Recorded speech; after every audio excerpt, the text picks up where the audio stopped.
இந்த செஷனுக்கு வந்திருக்கிற கிருஷ்ண பக்தர்கள் அனைவருக்கும் என்னுடைய பணிவான வணக்கங்கள். ஓம் நமோ பகவதே வாசுதேவாய.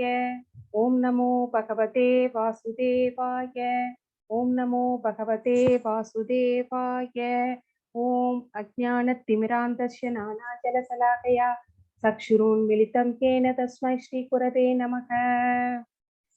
நம ஓம் விஷ்ணுபாதாய कृष्णप्रसाय भूतले श्रीमते भक्ति वेदांत स्वामिनिधि नामिने नमस्ते सरस्वती देवे गौरवाणी प्रचारिणे निर्विशेष शून्यवादी पाश्यता देशतारिणे जय श्री चैतन्य प्रभो नित्यानंद श्री अद्वैत गदाधर श्रीवासादि गौर भक्त वृंद. हरे कृष्ण कृष्ण कृष्ण हरे हरे हरे राम राम राम हरे हरे हरे कृष्ण कृष्ण कृष्ण हरे हरे हरे राम राम राम हरे हरे हरे कृष्ण कृष्ण कृष्ण हरे हरे हरे राम राम राम हरे हरे. ஹரே கிருஷ்ணா டிவோட்டீஸ், இந்த செஷனுக்கு வந்திருக்கிற உங்கள் அனைவரையும் மீண்டும் ஒரு முறை வருக அப்படின்னு கூறி என்னுடைய வணக்கங்களை தெரிவிக்கிறேன். ஸ்கிரீன் ஷேர் பண்றேன்.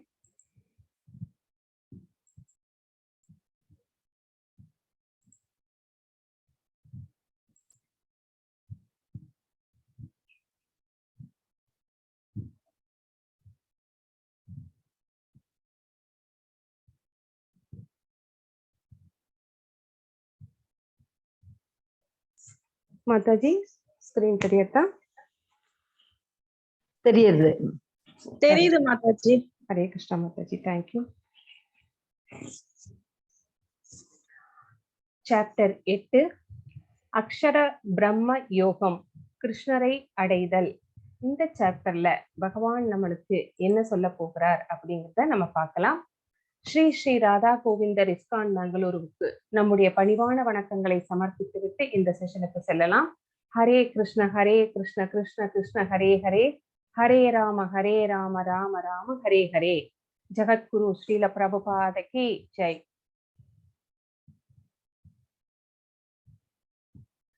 நேத்து பார்த்த அத்தியாயம் 7 சுருக்கம் என்ன அப்படின்னு பார்க்கலாம். கிருஷ்ணரை பற்றிய அறிவின் மகிமை, கஷ்யின் மாம் வேத்தி தத்வதக அப்படிங்கிறத 7.1 3 வரைக்கும் நமக்கு பகவான் சொன்னாரு. பகவானுடைய ஆற்றல்கள் எப்படிப்பட்டது, அதை பற்றிய அறிவை தெரிந்து கொள்வதால் நாம் பகவானை பற்றி தெரிந்து கொள்ள ஒரு வாய்ப்பை ஏற்படுத்தி கொடுக்கிறார். பிரகிருதிம் வித்தி மே பராம் அப்படின்னு, பராம்னா பரமபுருஷ பகவான். பகவான் கிருஷ்ணரிடம் எவ்வாறு சரணடைய வேண்டும், யார் யாரெல்லாம் அவரிடம் சரணடைவார்கள், யார் சரணடைய மாட்டார்கள் அப்படிங்கிறதையும் நம்ம பார்த்தோம். மாம் ஏவையே பிரபத்யந்தே, தேவ மற்றும் தேவியர்களின் வழிபாடு. மயைவ விகிதான் கிதான். சோ இதை பற்றியும் நாம் பார்த்தோம். தேவர்கள் என்பவர்கள் பகவானுடைய பார்ட்ஸ் அண்ட் பார்சல்ஸ் தான். எப்படி நம்மெல்லாம் எப்படி பகவானுடைய அங்க துணுக்குகளோ அவர்களும் அதே மாதிரிதான். ஆனால் அவர்கள் சக்தி வாய்ந்தவர்கள். சோ அவங்க யாரு அப்படின்னா பகவானால் நியமிக்கப்பட்ட அதிகாரிகள். சோ அவங்க பகவான் என்ன சொல்றாரோ அதை செய்து முடிக்க வேண்டிய கடமை அவர்களுக்கு இருக்கிறது. நம்ம அவர்களிடம் சரணடையணும் அப்படின்னு நினைச்சோம்னா அந்த அவர்களின் மீது அந்த பர்டிகுலர் தேவ தேவியர்களின் மீது பக்தியை வந்து பகவானே நம்முடைய மனதில் வந்து ஏற்படுத்தி கொடுக்கிறார் அப்படிங்கிறதையும் நம்ம பார்த்தோம். ஆனால் அதனுடைய பலன்கள் எல்லாம் வந்து தற்காலிகமானது அப்படிங்கிறதையும் நம்ம நேத்து பார்த்தோம். இனி வரப்போற சாப்டர்ல பகவான் என்ன சொல்றார் அப்படிங்கறத நம்ம பார்க்கலாம். சோ இது 7னுடைய அந்த 2 ஸ்லோகங்கள் வந்து நம்ம மறுபடியும் இங்க சொல்றாங்க. என்ன சொல்றாங்க அப்படின்னு நம்ம பார்க்கலாம். 29, 30 2 ஸ்லோகத்தும் ஜரா மரண மோக்ஷாய மாம் ஆஸ்ரித்ய அதந்தியே தே பிரம்ம தத்விது கிருஷ்டம் அத்யாமம் கர்ம சாகிலம் சாதி பூதாதி தெய்வம் மாம் சாதி யக்னம் சயே விதுக பிரயாண காலே விசமாம் தேவிதுத்யுக்த சேதசக. இந்த 2 ஸ்லோகங்களும் நமக்கு என்ன சொல்கிறது அப்படிங்கறத நம்ம இங்க கொடுக்கல. பட் நம்ம அதை தெரிஞ்சுக்கலாம். தெரிஞ்சாதான் நம்மளுக்கு ஈஸியா இருக்கும் அடுத்த சாப்டருக்கு போகிறதுக்கு. 29, 30 மூப்பு மரணம் இவற்றிலிருந்து விடுபட முயலும் அறிவுடையோர் பக்தி தொண்டில் என்னிடம் அடைக்கலம் புகுகின்றனர். சோ நமக்கு இந்த உலகத்துல எது பெரிய பிரச்சனை அப்படின்னு பார்த்தோம்னா, நம்ம வீட்டுல நடக்கிற பிரச்சனையோ, நாட்டுல நடக்கிற பிரச்சனையோ, இந்த சமுதாயத்துல நடக்கிற எந்த பிரச்சனைகளே கிடையாது. அப்ப எது பிரச்சனை? ஜன்ம மிருத்து ஜரா வியாதி, இந்த நாளும் தான் நம்மளுக்கு பிரச்சனை. சோ இதிலிருந்து எப்படி தப்பித்து போக வேண்டும் அப்படிங்கறது தான் நம்ம பார்க்கணும். அதனால இந்த மூப்பு மரணம் இவற்றிலிருந்து விடுபடணும் அப்படின்னு நினைக்கிறவங்க யாரெல்லாம் அப்படி நினைக்கிற யோகிகள், அவர்கள் வந்து பக்தி தொண்டு செய்கிறார்கள். பக்தி தொண்டு செய்து பகவானிடம் அடைக்கலம் புகுகிறார்கள். சோ தார்மீக ஆன்மீக செயல்களை பற்றி எல்லாவற்றையும் முழுக்க அறிபவராதலின் அவர்கள் உண்மையில் பிரம்மமே. அவர்களுக்கு வந்து இந்த பௌதீக அறிவும் இருக்கிறது, ஆன்மீக அறிவும் நிறையவே இருக்கிறது. அதனால அவங்களை பகவான் பிரம்மம் அப்படின்னு சொல்றாரு. அவங்களை குறிக்கிற ஒரு வார்த்தை பிரம்மம். இந்த பிரம்மம் அப்படிங்கிற வார்த்தைக்கு இப்ப எப்பவுமே சமஸ்கிருதத்துல ஒரு வார்த்தைக்கு 6-7 மீனிங்ஸ் இருக்குது. அது இடத்துக்கு தகுந்த மாதிரி நாம் வந்து பொருள் கொள்ள வேண்டும் அப்படிங்கறத நீங்க மனசுல வச்சுக்கோங்க. சோ இங்க வந்து அந்த மாதிரி ஆன்மீகங்களை பகவான் வந்து பிரம்மம் அப்படின்னு சொல்றார். பிரம்ம நிலையில் இருக்கிறார்கள் அப்படின்னு சொல்றாரு. 30வது ஸ்லோகம் என்ன சொல்கிறது அப்படின்னு பார்த்தா, என்னை பரம புருஷனாக, ஜடத்தோற்றங்களின் ஆளும் தத்துவமாக, தேவர்களுக்கெல்லாம் ஆதாரமாக, எல்லா யாகங்களின் இறைவனாக அறிவோர்கள் உறுதியான மனதுடன் என்னை உணர்ந்து இறக்கும் நேரத்திலும் என்னை அறிய முடியும். நம்ம அந்த 5.29லயே பார்த்தோம் சாந்தி மந்திரம் அப்படிங்கிறது. போக்தாராம் யக்ன தபசாம் அந்த ஸ்லோகத்துல அவர் யாகங்களின் பயனை அனுபவிப்பவன் நானே, இந்த உலகங்களை எல்லாம் படைத்தவன், தேவர்களை எல்லாம் படைத்தவன் நானே அப்படின்னு சொன்னாரு. சோ எல்லாருக்கும் வெல்விஷரா இருக்கிறவர் அப்படிங்கிறதையும் அவரே அப்படிங்கிறதையும் அந்த ஸ்லோகத்துல சொன்னாரு. இப்பவும் அதேதான் சொல்றாரு. என்னை பரம புருஷனாக யாரெல்லாம் ஏற்றுக்கொள்கிறார்களோ, யார் வந்து இந்த ஜட தோற்றங்கள் மேனிஃபெஸ்டேட் அன்மேனிஃபெஸ்டேட் எதுவாக இருந்தாலும் சரி, அதுக்கு எல்லாம் ஆதாரமாக இருப்பவர் வந்து பகவான் அப்படின்னு ஏற்றுக்கொள்கிறார்களோ, தேவர்களை எல்லாம் படைத்து அவர்களை எல்லாம் வழிநடத்துபவர் யார் அப்படின்னா பகவான் அப்படின்னு ஏற்றுக்கொள்கிறார்களோ, சோ இதை வந்து உறுதியான மனதுடன் வந்து ஏற்றுக்கொள்கிறவர்கள் யாராக இருந்தாலும் சரி, பக்தர்களாக இருந்தாலும் சரி, யோகிகளாக இருந்தாலும் சரி, அவர்கள் இறக்கும் தருவாயில் என்னை அறிய முடியும் அப்படின்னு இந்த 2 ஸ்லோகத்தையும் வந்து பகவான் வந்து சொல்லி இருக்கிறாரு.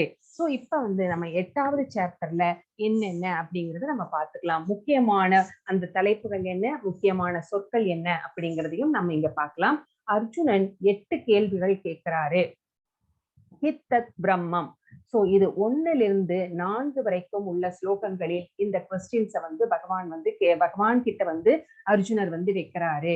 அர்ஜுனருக்காக கேட்கல அவரு, இந்த காமன் பீப்புளுக்காக இந்த மாதிரி கொஸ்டின்ஸ் எல்லாம் பின்னாடி வரப்போற சந்ததிகள் இந்த மாதிரி சந்தேகங்களை எல்லாம் எழுப்புவார்கள், அவர்களுக்கு வந்து ஒரு தெளிவை தர வேண்டும் அப்படிங்கிறதுனாலயே அர்ஜுனர் வந்து இந்த மாதிரி கொஸ்டின்ஸ் எல்லாம் பகவான் கிட்ட கேட்டு அவர்கிட்ட பதில் வாங்கி வச்சிருக்கிறாரு.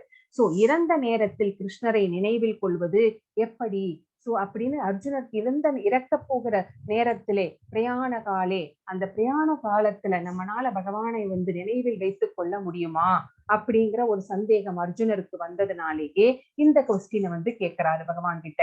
தஸ்மாத் சர்வேஷு காலேஷு அப்படிங்கிறது முக்கியமான சொற்கள் இங்க. சோ யோகமிஸ்ரா பக்தியினால் கிருஷ்ணாவை நினைவு கொள்வது எப்படி?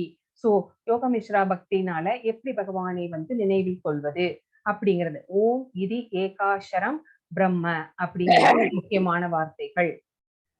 மத்தாஜி கொஞ்சம் மியூட் பண்ணிக்கோங்க, யாரோ அன்மியூட்ல இருக்கீங்க, நாய்ஸ் வருது. தூய பக்தியால் கிருஷ்ணரை நினைவுபடுத்துதல். சோ கிருஷ்ணரை வந்து எப்படி நினைவில் கொள்ள முடியும்? தூய பக்தி இருந்தால் மட்டுமே கிருஷ்ணரை வந்து நினைவில் வைத்துக் கொள்ள முடியும். சோ இந்த உலகம் என்பது வந்து துக்காலயம், அசாஸ்வதம். சோ இந்த பௌதீக உலகம் அப்படிங்கிறது துக்கங்கள் நிறைந்தது. அசாஸ்வதம் அப்படின்னா சாஸ்வதம் அப்படின்னா நிரந்தரமானது. முன்னாடி ஒரு போட்டுட்டாங்கன்னா அசாஸ்வதம், தற்காலிகமானது அப்படிங்கிறது இந்த முக்கியமான வார்த்தைகள் இந்த ஸ்லோகத்துல. பொருள் உலகம் மற்றும் ஆன்மீக உலகம் இரண்டுக்கும் என்ன டிஃபரன்ஸ் அப்படிங்கிறதையும் நம்ம பார்க்க போறோம். சோ பராஸ் தஸ்மத்து பாவோன்யோ அப்படிங்கிறது இங்க வந்து முக்கியமான சொற்கள். கிருஷ்ணரை பெறுவதில், கிருஷ்ணரை அடைவதில் அப்படின்னு நீங்க பொருள் கொள்ள வேண்டும். தூய பக்தியின் உச்சநிலை. சோ தூய பக்தி செலுத்துவதன் மூலமாக பகவானை அடைய முடியும், அதுவே உச்சநிலை அப்படின்னு இங்க சொல்லியிருக்கிறது. சோ அத்தியேதி தத் சர்வம் இதம் அப்படிங்கிறது முக்கியமான வார்த்தைகள். சோ இந்த சாப்டர்ல பகவான் நமக்கு என்ன சொல்ல போகிறார் அப்படின்னு பார்க்க போறோம். அதுக்கு முன்னாடி இங்க வந்து கொஸ்டின்ஸ் போட்டிருக்காங்க.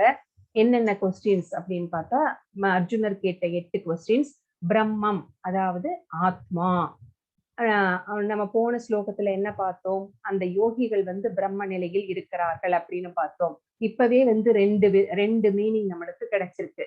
சோ இந்த மாதிரிதான் இந்த பகவத்கீதை முழுக்க இந்த ஒரு சொல்லுக்கு மட்டுமே 6-7 மீனிங் வந்து இருக்கிறது சமஸ்கிருதத்திலே அப்படின்னு நம்ம வந்து தெரிஞ்சுக்கிறோம். சோ இங்க வந்து பிரம்மம் அப்படின்னா ஆத்மா அப்படின்னு இங்க சொல்லப்பட்டிருக்கிறது. ஜீவன். சோ அழியாத வாழ்க்கை, நிரந்தரமானது. நம்முடைய ஆத்மா என்னைக்குமே வந்து அழிவடையாதது, அது வந்து தொடர்ந்து கொண்டே இருக்கும் அப்படிங்கிறது நம்மளுக்கு தெரியும். சோ அதுக்கு வந்து அழியாத வாழ்க்கை அப்படின்னு சொல்லியிருக்காங்க. அத்தியாத்மா அப்படின்னா என்ன அப்படின்னா, இந்த உடலை வந்து கட்டுப்படுத்துபவர், உடலின் கட்டுப்பாட்டாளர், ஜீவனின் இயல்பு, சுய இயல்பு. சோ அத்தியாத்மா, ஆத்மா. ஆத்மா அப்படிங்கிறது வந்து நம்முடைய ஆத்மா. அத்தியாத்மா அப்படின்னா வந்து பரமாத்மா.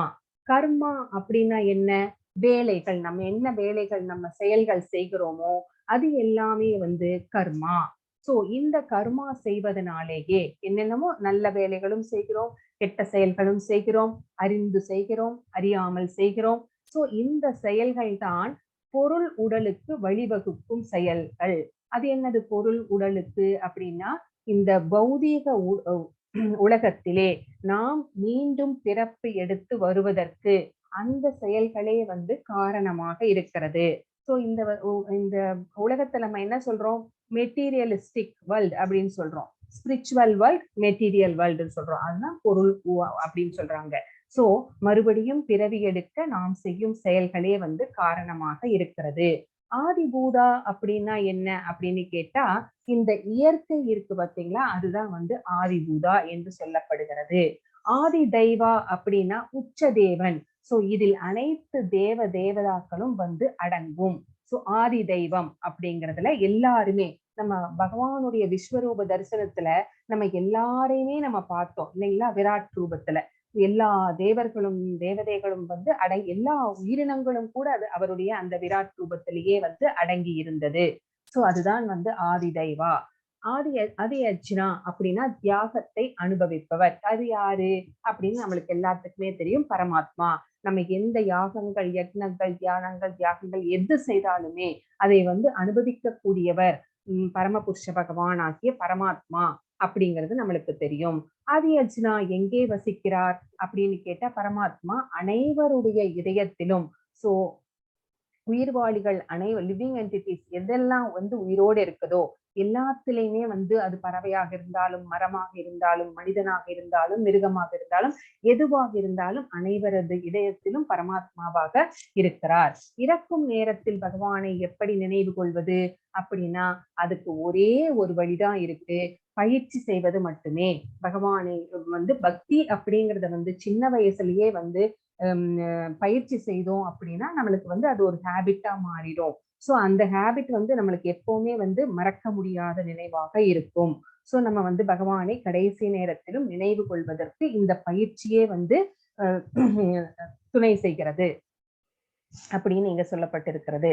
சோ இப்ப வந்து அர்ஜுனர் வந்து கேட்க போறார்.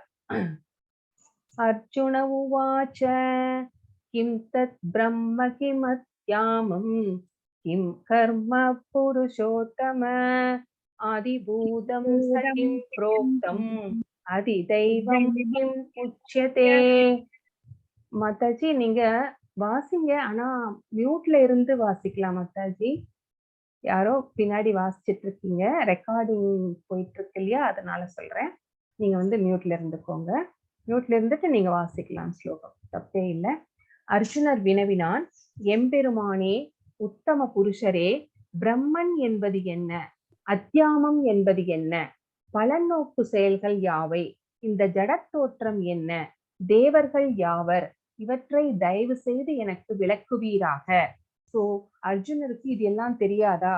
அர்ஜுனருக்கு எல்லாமே இதுக்கு தெரியும். ஆனாலும் நமக்காகவே வந்து இந்த கொஸ்டின்ஸ் எல்லாம் பகவான் முன் வந்து வைத்திருக்கிறார். சோ பகவான் வந்து என்ன சொல்ல போகிறார் அப்படிங்கறத நம்ம பார்க்கலாம். இதுக்கு அதி யக்னகதம் கோத்ர தேகேஸ்மின் மதுசூதன பிரயாண காலே சகதம் ஏயோசி நியதாத்மவி.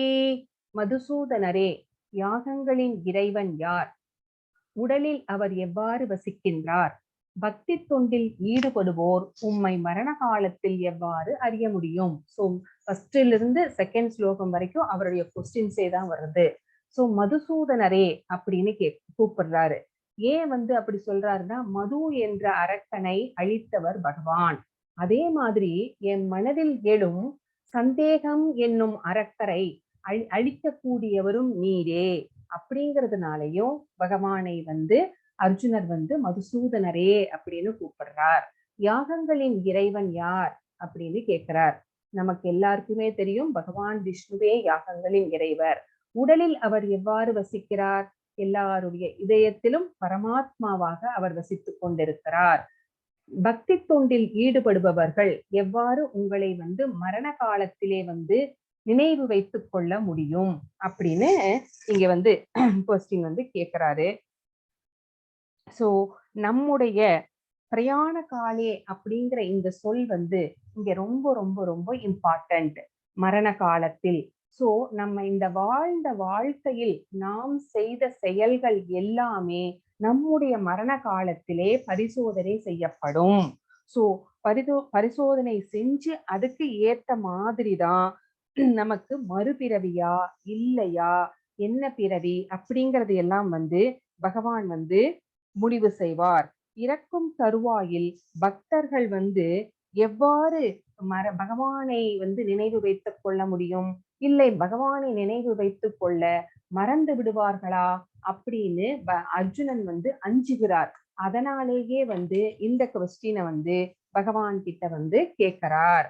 அதே குலசேகர ஆழ்வாரை பத்தி பின்னாடி வர்ற ஸ்லோகத்துல நம்ம பார்க்கலாம். ஸ்ரீ பகவானுவாச்ச அக்ஷரம் பிரம்ம பரமம் ஸ்வபாவோ அத்யாத்மம் உச்யதே பூதபாவோத்பவகரோ விசர்க கர்ம சம்ஹிதக. புருஷோத்தமரான முழுமுதற் கடவுள் கூறினார், பிரம்மன் எனப்படுவது அழிவற்றது, உன்னதமானது. பிரம்மன்னா நம்ம பார்த்தோம், ஆத்மா அப்படின்னு பார்த்தோம். ஆத்மாவுக்கு அழிவில்லை அப்படின்னு பார்த்தோம், நிரந்தரமானதுன்னு பார்த்தோம். அதுதான் இங்க வந்து சொல்றாங்க. சோ அதன் ஸ்வபாவமான ஜீவாத்மா அத்தியாத்மா என்று அழைக்கப்படுகிறான், நித்திய ஆத்மா. சோ அதனால வந்து நித்தியமானவன், அழிவில்லாதவன். அதனால ஜீவாத்மா அத்தியாத்மா என்று அழைக்கப்படுகிறான். ஜீவாத்மாவின் ஜட உடலை வளர்க்கும் செயல்கள் எதெல்லாம் நம்ம உடலை வளர்க்கும்? நம்ம செய்கின்ற செயல்கள் என்ன மாதிரி செயல்கள்? பலன் நோக்கி செயல்கள், நம்ம எக்ஸ்பெக்டேஷனோட செய்கின்ற செயல்கள், இதுதான் கர்மா என்று சொல்லப்படுகிறது. சோ பிரம்மான் அப்படின்னா என்ன, அப்புறம் ஜீவாத்மா அப்படின்னா என்ன, கர்மா அப்படின்னா என்ன, இந்த 3 கொஸ்டினுக்கும் இங்க பகவான் பதில் சொல்லி இருக்கிறார். எனக்கு ஸ்லோகங்கள் மறைக்கிறது, நான் புக்கை பார்த்து படிக்கலாம். 8.4 ஆதிபூதம் சரோபாவ புருஷாதி தைவதம் அதியக்னோகமேவாத்ர தேகே தேக புருதாம்பர. சோ உடல் பெற்ற ஆத்மாக்களில் சிறந்தவனே, எப்போதும் மாறிக்கொண்டுள்ள பௌதீக இயற்கை ஆதிபூதம் எனப்படும். சோ உடல் பெற்ற ஆத்மாக்களில் சிறந்தவனே அப்படின்னு சொல்றாரு. எப்போதும் மாறிக்கொண்டிருக்கிற பௌதீக இயற்கை. சோ இந்த இயற்கை எப்போதுமே சேஞ்சஸ் இந்த இயற்கையில நடந்து கொண்டே இருக்கிறது. சோ இந்த மாதிரி இருக்கிற இயற்கைக்கு தான் ஆதிபூதம் அப்படின்னு பேரு. சூரியன், சந்திரன் போன்ற அனைத்து தேவர்களும் அடங்கிய பகவானின் விஸ்வரூபம் ஆதி தெய்வம் எனப்படும். சோ அந்த விஸ்வரூபத்துல நம்ம என்னெல்லாம் பார்த்தோம் அப்படிங்கிறது நமக்கு எல்லாருக்குமே தெரியும். சோ தேவர்கள், உயிரினங்கள் எல்லாமே நம்ம பார்த்தோம். அத்தனையும் சேர்ந்தது பகவானுடைய அந்த விஸ்வரூபம், விராட் ரூபம். அது ஆதி தெய்வம் அப்படின்னு சொல்லப்படுகிறது. உடல் பெற்ற அனைத்து ஜீவன்களின் இதயத்திலும் பரமாத்மாவாக பகவான் வீற்றிருக்கிறார், பரமபுருஷ பகவான். அதுக்கு என்ன, அந்த மாதிரி இருக்கிற பரமாத்மாவுக்கு அதியக்ன, அதாவது யாகத்தின் இறைவன், பலன்களை அனுபவிப்பவர், என்ஜாயர். சோ இந்த மாதிரி 3 அதிபூதம், அதிதெய்வம், அதியக்ன அப்படிங்கிறத 3க்கும் பகவான் இங்க பதில் சொல்லி இருக்கிறார். அந்த காலே சமாம் ஏவ ஸ்மரன் முக்த்வா கலேவரம் யப்ராயாதி சமத்பாவம் யாதி நாஸ்யத்ர சம்சயக. மேலும் தனது வாழ்வின் இறுதி காலத்தில் யாராவது என்னை மட்டும் எண்ணிக்கொண்டு உடலை விட்டால் உடனடியாக அவன் என்னுடைய இயற்கையை அடைகிறான், இதில் சிறிதும் சந்தேகம் இல்லை அப்படின்னு பகவான் சொல்றாரு. சோ பகவானுடைய நம்முடைய இறுதி காலத்திலே, கடைசி நேரத்திலே யாரெல்லாம் எதை நினைச்சிட்டு இருக்கிறோமோ அதுவாகவே நம்ம பிறப்போம் அப்படின்னு சொல்லப்பட்டிருக்கிறது. சோ பகவானை நினைத்து கொண்டு உயிரை விட்டால் பகவானுடைய லோகத்தை நாம் அடைய முடியும். இதுல சந்தேகமே இல்லை அப்படின்னு பகவான் கேரண்டி கொடுத்திருக்கிறார் இந்த ஸ்லோகத்துல.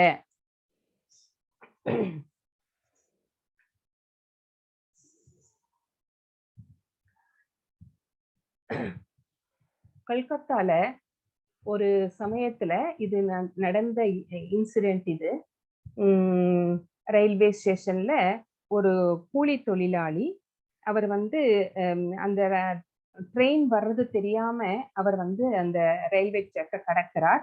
கடக்கும்போது அந்த ட்ரெயின்ல அடிபட்டு அவர் கடைசி நிமிடத்தில் இருக்கிறார், உயிர் பிரிய போகிறது. சோ அப்ப அவரை தூக்கிட்டு மேல பிளாட்ஃபார்ம்ல போட்டு அவங்க என்ன சொல்றாங்க அப்படின்னா, தண்ணி எல்லாம் கொடுத்து ஆசுவாசப்படுத்துறாங்க. அவருடைய நல்ல நேரம் அங்க இஸ்கான் பக்தர்கள் அங்க இருந்திருக்காங்க. அப்ப அவங்க என்ன சொல்றாங்க, ஹரே கிருஷ்ணா சொல்லுங்க, கிருஷ்ணா சொல்லுங்க, கிருஷ்ணா சொல்லுங்க அப்படின்னா அவர் கிருஷ்ணா அப்படின்னு சொல்லவே முடியல. அவர் என்ன கேட்டார் அப்படின்னா, பீடி வேணும் அப்படின்னு கேட்டிருக்கிறாரு. சோ நம்மளுக்கு பயிற்சி இல்லாததுனால, பகவானை பற்றிய ஞானம் இல்லாததுனால அவர்னால அந்த பேரை கூட உச்சரிக்க முடியவில்லை. அவருடைய கவனம் எல்லாம் வேறு எங்கோ இருந்திருக்கிறது. அதனாலதான் பயிற்சி என்பது ரொம்ப ரொம்ப முக்கியம் அப்படிங்கிறத நம்ம தெரிஞ்சுக்கிறோம். இது என்ன அப்படின்னு பார்த்தா யக்ஷ பிரசனம். சோ இந்த ஸ்டோரி உங்களுக்கு மாதாஜி சொல்லுவாங்க. இது இங்க என்ன இருக்குன்னு மட்டும் நான் பாக்குறேன். இது பாண்டவர்கள் காட்டுல ரொம்ப தூரம் நடந்து போயிட்டு இருக்கும்போது தண்ணி தாக அடிக்கிறது. அப்போ நான் வந்து தண்ணி எடுத்துட்டு வர்றேன். எல்லாரும் ஒரு மரத்தடியில உட்கார்ந்துட்டு ஒரு ஃபர்ஸ்ட் பீமன் போறாரு, தண்ணி எடுக்க போறாரு. அங்க போனோம்னா அங்க ரொம்ப நல்ல தெளிவான தண்ணீர் இருக்கிறது. அங்க வந்து தண்ணி குடிச்சுட்டு எடுத்துட்டு போலாம்னு நினைக்கும்போது, அங்க ஒரு எச்சகன் இருக்கிறாரு. அவர் வந்து நான் கேட்கிற கொஸ்டின்ஸ்க்கெல்லாம் வந்து நீ பதில் சொன்னாதான் வந்து இனி வந்து தண்ணி குடிக்கலாம்னு சொல்லிடுறாரு. ஆனா அதையும் மீறி தண்ணி குடிச்சப்போ எல்லாருமே வந்து ஒருத்தரா வந்து அப்படியே வந்து இறந்து போயிடுறாங்க. அப்புறம் கடைசியில தர்மர் வருகிறாரு. தர்மர் வந்துட்டு அவர் கேட்கிற தர்மர் கிட்டயும் அதே கொஸ்டினை வந்து அந்த யட்சகன் வந்து ரிப்பீட் பண்றாப்ல. சோ அவர் வந்து எல்லா கொஸ்டினுக்குமே வந்து கரெக்டாக பதில் சொல்கிறார். அப்பதான் வந்து அவருக்கு தர்மருக்கு தெரிகிறது இது யமராஜன் அப்படின்னு தெரிகிறது. சோ அப்ப அவரை வந்து கேட்கிற ஒரு கொஸ்டின் தான் இந்த கொஸ்டின். அகானி அகானி பூதானி கச்சந்தி யமாலயம் சேஷாஸ்தாவரமிச்சந்தி கிம் ஆக்ஷர்யம் அதம் பரம். ஒவ்வொரு கணத்திலும் நூறாயிரக்கணக்கான ஆயிரக்கணக்கான உயிரினங்கள் மரணத்தை சந்திக்கின்றன. ஆனால் இது ஒரு முட்டாள்தனமான வாழ்க்கையாக இருப்பினும் தன்னை மரணமற்றதாக நினைத்து மரணத்திற்கு தயாராக இல்லை. இது இந்த உலகில் மிக அற்புதமான விஷயம் அப்படின்னு வந்து சொல்றாரு. அப்ப கொஸ்டின் என்னவா இருக்கும் அப்படின்னு நமக்கு புரியுது. ரொம்ப அற்புதமான விஷயம் இந்த உலகத்திலே எது அப்படின்னு அந்த அர்ச்சகன் கேட்க தர்மர் வந்து இப்படி பதில் சொல்றாரு. ஒரு நொடியிலையும் லட்சக்கணக்கானவர்கள் வந்து இந்த உலகத்துல மாண்டு கொண்டேதான் இருக்கிறார்கள். ஆனா நம்மளுக்கும் இந்த மாதிரி ஒரு மரணம் வரும் அப்படிங்கறதை வந்து நம்ம மறந்து போய் விடுகிறோம். நம்ம மரணத்திற்கு தயாராகவே இல்லை. சோ நம்ம என்னைக்கு பிறந்தோமோ அப்பத்திலிருந்தே வந்து நம்முடைய மரண காலம் வந்து நெருங்கி கொண்டே இருக்கிறது. நம்முடைய செல்கள் எடுத்துக்கிட்டா கூட ஒரு செல்களுக்கு கூட இவ்வளவுதான் லைஃப் ஸ்பேன் அப்படின்றது. சோ அந்த செல்கள் வந்து அந்த நாளுக்கு அப்புறம் வந்து மடிகின்றன. அந்த மாதிரிதான் நம்ம ஒவ்வொரு நாளுமே வந்து நம்மளுடைய நாட்கள் வந்து குறைந்து கொண்டேதான் செல்கிறது. சோ இந்த மாதிரி மரணத்தை எதிர்பார்க்காம மரணத்திற்கு தயாராகாம நம்மளுக்கும் இது ஒரு நாள் வரும் அப்படிங்கறத வந்து அறிந்து கொள்ளாமல் இருப்பதுதான் வந்து ரொம்ப அற்புதமான விஷயம் அப்படின்னு இங்க வந்து தர்மர் சொல்றாரு. யம் யமி வாபி ஸ்மரன் பாவம் தைஜத்யந்தே கலேவரம் தம் தம் ஏவைதி கௌந்தேய சதா தத் பாவபாவிதக. ஒருவன் தனது உடலை விடும்போது எந்த நிலையை எண்ணுகின்றானோ ஐயமின்றி அவன் அந்த நிலையையே அடைகிறான். சோ இங்க யாரு அப்படின்னு பார்த்தோம்னா இந்த ஸ்டோரி அன்னைக்கு மாதாஜி சொன்னாங்க, பரத முனிவருடைய ஸ்டோரி. சோ அவர் வந்து தான் சாகும்போது மானையே நினைத்து கொண்டிருந்தார். ஏன்னா அந்த மானுக்கு வந்து யாரும் இல்லை, அந்த மானை யார் பார்த்துப்பா அப்படிங்கிற அந்த எண்ணத்திலேயே வந்து உயிரை விட்டதுனால அவருக்கு வந்து ஒரு மானாகவே வந்து மறுபிறவி கிடைத்தது அப்படிங்கிற அந்த ஸ்டோரி உங்களுக்கு ஞாபகம் வரும்னு நினைக்கிறேன். சோ நம்ம எதை நினைத்து கொண்டு நம்ம வந்து கடைசி நிமிடத்தில் நம்ம உடலை விடுகிறோமோ அதுவாகவே வந்து அந்த நிலையே வந்து அடைவோம் அப்படிங்கிறது இந்த ஸ்லோகத்துல நமக்கு தெரிய வருகிறது. அதேதான் பரத மகாராஜாவோட அதே கதைதான் ஜடபரதருடைய கதை. இது உங்களுக்கு நன்றாகவே தெரியும். அதனால நான் இதை வந்து அப்படியே படிச்சுட்டு போறேன். பரத மகாராஜா துறவரம் மேற்கொண்டு கானகம் செல்லுதல். சோ தவ வாழ்வில் ஈடுபடுதல், மானின் தொடர்பால் மறுபிறவி மானாக பிறத்தல். மானாக பிறக்கிறாரு. மானின் உடலை துறந்து மீண்டும் மறுபிறவி. சோ மானா இருக்கிறாரு. அந்த மானுக்கு வந்து கொஞ்சம் அந்த முதல் பிறவியில பக்தி செய்ததுனால அந்த மான் வந்து முனிவர்களுடைய ஆசிரமங்கள் பக்கத்திலேயே வசிக்கிறது. சோ அதுக்கு வந்து பக்தி அப்படிங்கிற அந்த இது வந்து இருக்கு மனசுல. அதனால அதுக்கு ஒரு ஆப்பர்ச்சுனிட்டி மறுபடியும் கிடைக்கிறது அந்த முனிவர்கள் வசிப்பிடத்திலேயே இருக்கிறதுக்காக. சோ அந்த அங்கிரசா முனிவரின் பிராமண குலத்தில் வந்து பிறக்கிறார். அந்த மானுக்கு அப்புறமா வந்து இந்த மாதிரி ஒரு பிறவி கிடைக்கிறது. பகவானின் கருணையினால் முற்பிறவி நினைவில் இருந்தன. சோ எல்லாருக்கும் அந்த நினைவு இருக்காது. இவருக்கு வந்து பகவானுடைய கருணை இருந்ததுனால முற்பிறப்பில் தாம் என்னவாக இருந்தோம் அப்படிங்கிறது தெரிய வருகிறது. சோ மன்னர் ரகுகணரோட பல்லாக்கை வந்து அவர் வந்து சுமந்து செல்லுதல். சோ அந்த மாதிரி சுமந்து செல்லும் போது எறும்புகள் ஊர்ந்து செல்ல ஜடபரதர் நின்று செல்லுதல். அவர் வந்து எறும்பை மிதிச்சிடக்கூடாது அதை வந்து நம்ம கொன்னுடக்கூடாது அப்படிங்கிறதுக்காக நின்று குதிச்சு அப்படியெல்லாம் போகும்போது அந்த பேலன்ஸ் இல்லாம அந்த பல்லக்கு தடுமாறுகிறது. சோ பல்லக்கு கோணலாக சென்றதால் மன்னர் ஜடபரதர் வாக்குவாதம். சோ 2 பேத்துக்கும் மன்னருக்கும் ஏன் இப்படி போறே அப்படின்னு கேட்கிறாரு. அப்ப ஜடபரதர் வந்து அதுக்கு பதில் சொல்றாரு. சோ ஜடபரதர் மன்னருக்கு ஆத்ம ஞானம் குறித்து புத்திமதி கூறுதல். அப்போ அந்த மன்னருக்கு தெரியுது இவர் வந்து சாதாரணமானவர் அல்ல அப்படின்னு தெரியுது. சோ அவர்கிட்ட வந்து சரணடைந்து ஆத்ம ஞானத்தை வந்து அவர் வந்து கேட்டு தெரிந்து கொள்கிறார். தஸ்மாத் சர்வேஷு காலேஷு மாம் அனுஸ்மரயுத்ய ச மய்யர்பித மனோ புத்திர் மாம் ஏ வைஷ்யஸ்ய சம்சயக.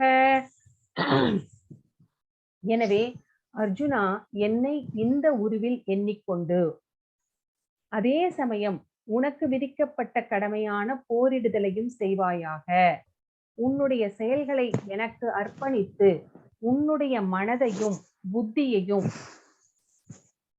என்னில் நிலைநிறுத்துவதன் மூலம்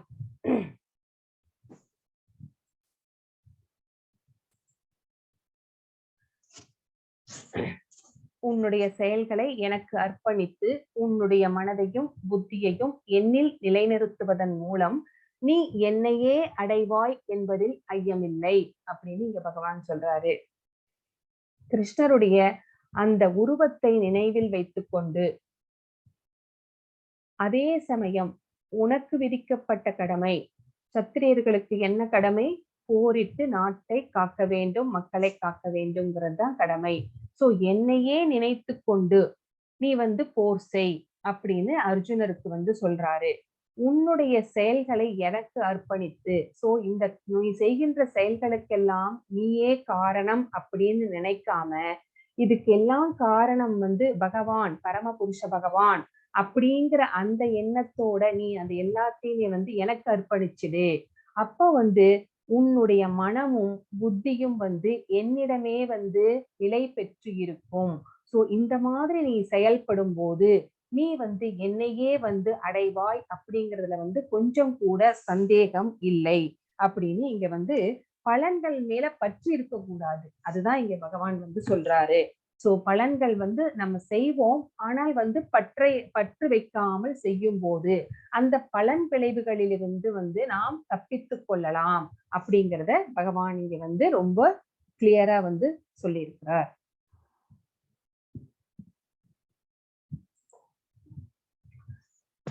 அப்யாச யோக யுக்தேன சேதசா நான்ய காமினா பரமம் புருஷம் திவ்யம் யாதி பார்த்தானு சிந்தையன்.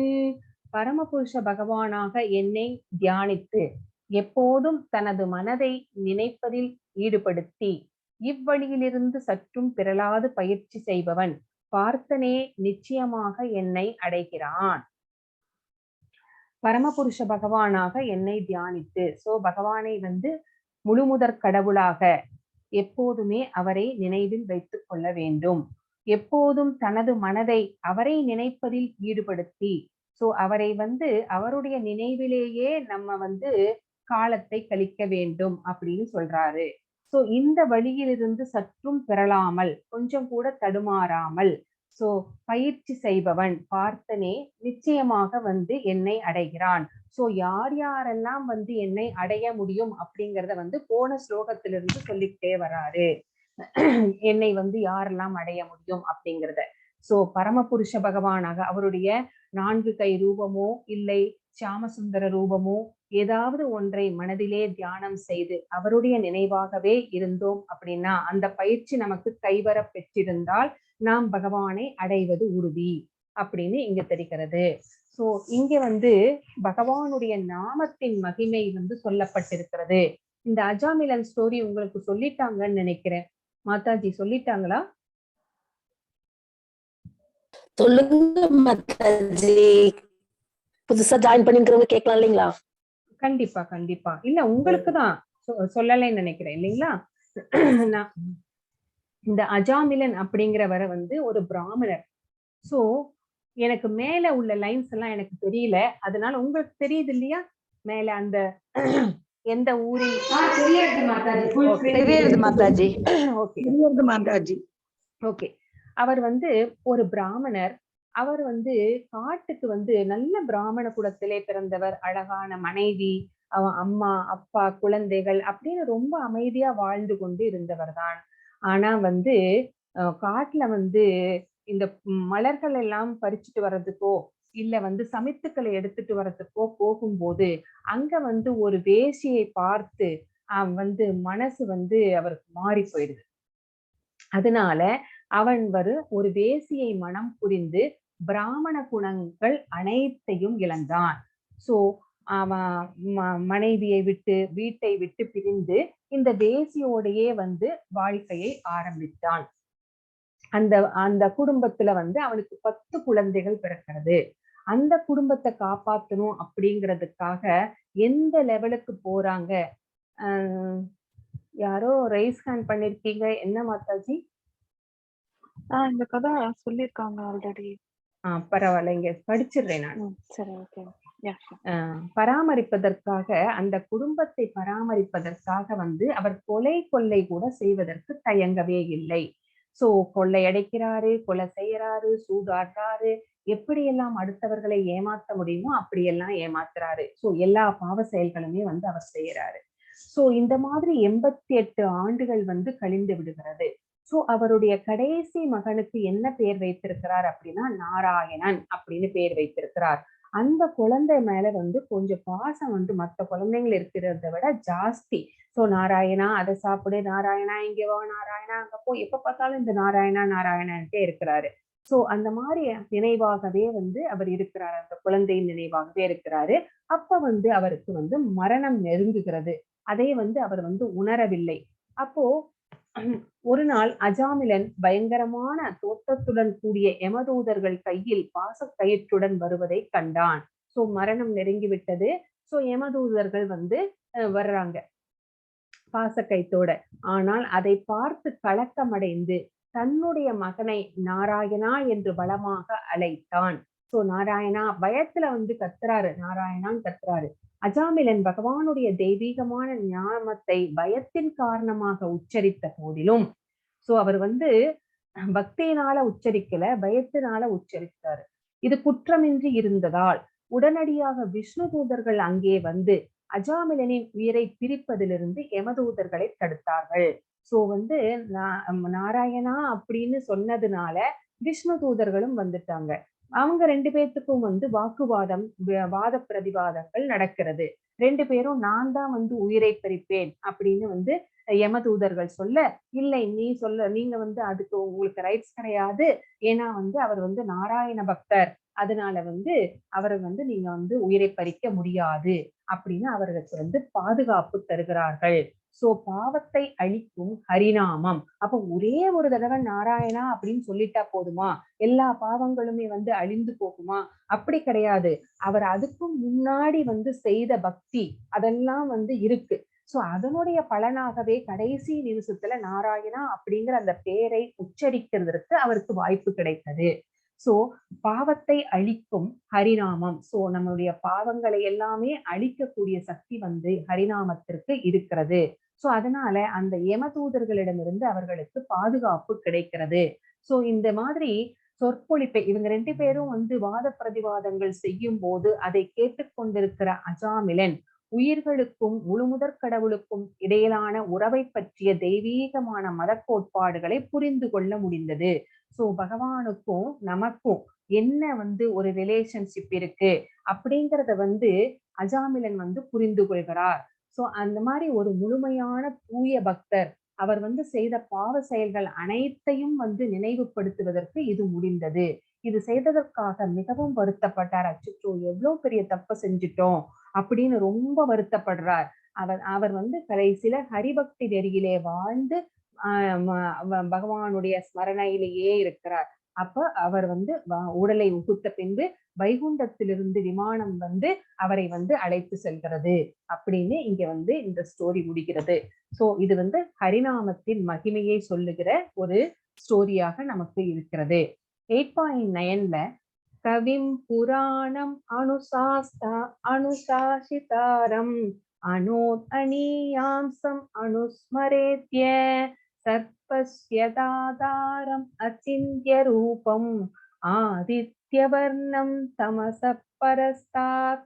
சோ எல்லாம் அறிந்தவர், மிகவும் பழமையானவர், கட்டுப்படுத்துபவர், அணுவை விட சிறந்தவர், எல்லாவற்றையும் பராமரிப்பவர், எல்லா பௌதீக கருத்துக்களுக்கும் அப்பாற்பட்டவர், புரிந்து கொள்ள முடியாதவர், ரூபமுடைய நபர், சூரியனை போன்று பிரகாசமானவர், ஜட இயற்கையை கடந்த உன்னதமானவர் என்று பரமபுருஷரை ஒருவன் தியானம் செய்ய வேண்டும். சோ நம்ம பகவானை என்னென்னவா தியானம் செய்யணும் அப்படின்னு இங்க சொல்லியிருக்கிறாங்க. ரொம்ப ரொம்ப பழமையானவர், ஆதி புருஷர். அவர் எப்ப தோன்றினார் அப்படிங்கிறதே நம்மளுக்கு தெரியாது, தோற்றமில்லாதவர். சோ கட்டுப்படுத்துபவர், இந்த அண்ட சராசரங்களை எல்லாம் படைத்து எல்லாமே அவருடைய ஆளுகைக்கு கீழேயே இருக்கிறது. சோ எல்லாத்தையுமே இந்த மேனிஃபெஸ்டட், அன்மேனிஃபெஸ்டட் எதுவாக இருந்தாலும் சரி, எல்லாமே அவருடைய கைக்குள்ளேதான் அடக்கம். சோ அணுவை விடவும் மிகவும் சிறியவராகவும் இருப்பார் அப்படின்னு இங்க சொல்றாங்க. எல்லாவற்றையும் மெயின்டைன் பண்றது, இத்தனை 14 உலகங்களையும் படைத்து அதை மெயின்டைன் பண்றது யாரு அப்படின்னா பகவான் தான். பகவான்னா அவரே அவராகவே இயங்க மாட்டார். அவருடைய சக்திகள் அத்தனை மகிமை வாய்ந்தது. சோ அந்த சக்திகள் இதை எத்தனையுமே பராமரிக்கிறது. எல்லா பௌதீக கருத்துக்களுக்கும் அப்பாற்பட்டவர், புரிந்து கொள்ள முடியாதவர். சோ பௌதீக கருத்துக்களுக்கு அப்பாற்பட்டவர் அப்படின்னா, ஏன்னா அவர் பௌதீகமானவரே இல்லை, அவர் ஆன்மீகமானவர். அவருடைய உடலும் மனமும் எல்லாமே ஆன்மீகமானது. சோ பௌதீகத்துக்கும் அவருக்கும் சம்பந்தமே கிடையாது. அவரை புரிந்து கொள்ள முடியுமா அப்படின்னு கேட்டா, அவருடைய சக்திகள் மட்டுமே அவரை புரிந்து கொள்ள முடியும், அந்தரங்க சக்தியை. மற்ற யாருமே அவரை புரிந்து கொள்ள முடியாது. பலராமர்னாலேயே அவரை புரிந்து கொள்ள முடியாது. கூடவே இருந்தா கூட யசோதை அம்மா யாராக இருந்தாலுமே அவரை புரிந்து கொள்ள முடியாது. கற்பனைக்கு எட்டாதவர், அச்சிந்திய அப்படின்னு சொல்லுவாங்க. சோ அவருடைய சக்திகளும் அவரும் எதுவுமே கற்பனைக்கு எட்டாதது. சோ ரூபமுடைய நபர். ஏன் ரூபமுடைய நபர்? அதுல என்ன சந்தேகம் அப்படின்னா, அருவவாதிகள், இம்பர்சனலிஸ்ட் இருக்காங்க. அவங்க என்ன சொல்றாங்க அப்படின்னா, பகவான் ஒரு எனர்ஜி அப்படின்னு சொல்றாங்க, அவருக்கு ரூபம் கிடையாது அப்படின்னு சொல்றாங்க. அது ரொம்ப ரொம்ப தவறான கருத்து. அவருக்கு அழகான ரூபம் இருக்கிறது. சோ சூரியனை போன்று பிரகாசமானவர். சோ அவரை சுற்றி ஒரு பிரம்ம ஜோதி, ஒரு ஒளி பிளம்பு எப்பவுமே இருந்துகிட்டே இருக்கும். சோ பிரகாசமாக இருக்கக்கூடியவர், ஜட இயற்கையை கடந்த உன்னதமானவர், இந்த இயற்கையெல்லாம் கடந்தவர். இந்த இயற்கைக்கும் அவருக்கும் இந்த இயற்கையை அவர்தான் படைத்தார். ஆனா இதுக்கும் அவருக்கும் எந்த சம்பந்தமும் கிடையாது, இதற்கும் மேலே அவர். சோ என்று பரமபுருஷரை, இப்படிப்பட்ட குணநலன்களை எல்லாம் ஞாபகப்படுத்தி கொண்டு ஒருத்தர் தியானம் செய்ய வேண்டும். மனசிலே அவரை பற்றி நினைவில் வைத்துக் கொள்ள வேண்டும். அவர் நிறைய அவருடைய எக்ஸ்பான்ஷன்ஸ் எல்லாம் பாத்தீங்கன்னா, விலாச விரிவாக்கம், விராட் ரூபம் அப்படின்னு சொல்லப்படுகிறது. அவர் ஆன்மீக உலகிலே நிறைய எக்ஸ்பான்ஷன்ஸ் எடுத்திருக்கிறாரு. ஃபார் எக்ஸாம்பிள் அனிருத்தர், பிரத்யும்னர், சங்கர்ஷனர், வசுதேவர், இந்த மாதிரி நிறைய அவர்களுடைய எனர்ஜி லெவல்ஸ் எல்லாம் பார்த்தா ஈக்குவலா தான் இருக்கும், ஒன்றுக்கொன்று குறைந்தவர்கள் அல்ல அப்படிங்கிறதையும் நம்ம இங்க தெரிஞ்சுக்கிறோம். இங்க என்ன சொல்லியிருக்காங்க, இந்த படம் என்ன சொல்கிறது அப்படின்னா, பூமி தேவி அசுரர்களுடைய அந்த அதர்ம செயல்கள் ரொம்ப ஜாஸ்தியாக இருக்கும்போது, ஜாஸ்தி ஆயிடுச்சு ஒரு சமயத்துல. அப்ப போய் பிரம்மா கிட்ட கண்ணீர் வடிச்சு அழுகுறாங்க. இந்த மாதிரி ரொம்ப கொடுமைகள் ஜாஸ்தி ஆயிடுச்சு, பூமி மாறம் தாங்க முடியவில்லை அப்படின்னு சொல்லும் போது, பின்னர் பிரம்மா விஷ்ணுவிடமிருந்து பிரம்மாவுக்கு செய்தி அனுப்பும் போது, அவர் தனிப்பட்ட முறையில் தியானம் செய்து கொண்டிருந்தார். சோ அவர் எங்க போய் பகவான் விஷ்ணுவை அணுகணும் அப்படின்னா, அவர் சீரக கடல்ல, அதாவது பார்க்கடலிலே அவர் பள்ளி கொண்டிருப்பார். சோ அங்க அந்த கரையிலே நின்று புருஷ சூக்தம் ஓதுவார்கள். சோ அப்பதான் அவங்களுக்கு பகவான் கிட்ட இருந்து பதில் கிடைக்கும். சோ அவர் அந்த மாதிரி அங்க வந்து தியானம் செய்துகிட்டே இருக்கிறாரு. தனிப்பட்ட முறையில பிரம்மதேவர்களை நோக்கி செய்தியை தெரிவித்தார். அவர் வந்து நான் வந்து காப்பாத்துவேன் அப்படிங்கறத வந்து அவருக்கு வந்து செய்தியாக சொல்கிறார். இங்க வந்து நான் சொன்ன அந்த பாயிண்ட் தான் சொல்லியிருக்காங்க. வசுதேவர், சங்கர்ஷ்ணர், பிரத்யும்னர், அனிருத்தர். சோ இது எல்லாமே வந்து விலாச விரிவாக்கங்கள். ஏன்னா வந்து அவர்களுடைய ஆற்றல்களை வந்து சமமாகவே இருக்கும். சோ வைபவ வெளிப்பாடுகள் ஓரளவு சக்தி வாய்ந்தவை. பிரபாவ வெளிப்பாடுகள் அப்படிங்கிறது விலாச விரிவாக்கம் ஆன்மீக உலகிலே. வைபவ வெளிப்பாடுகள் அப்படிங்கிறது வந்து சக்தியில மட்டும்தான் வேறுபாடு, கொஞ்சம் டிஃபரன்ஸ் இருக்கும் அப்படின்னு 2 விதமான பிரபாவ வைபவ அப்படின்னு 2 சொல்லப்பட்டிருக்கிறது.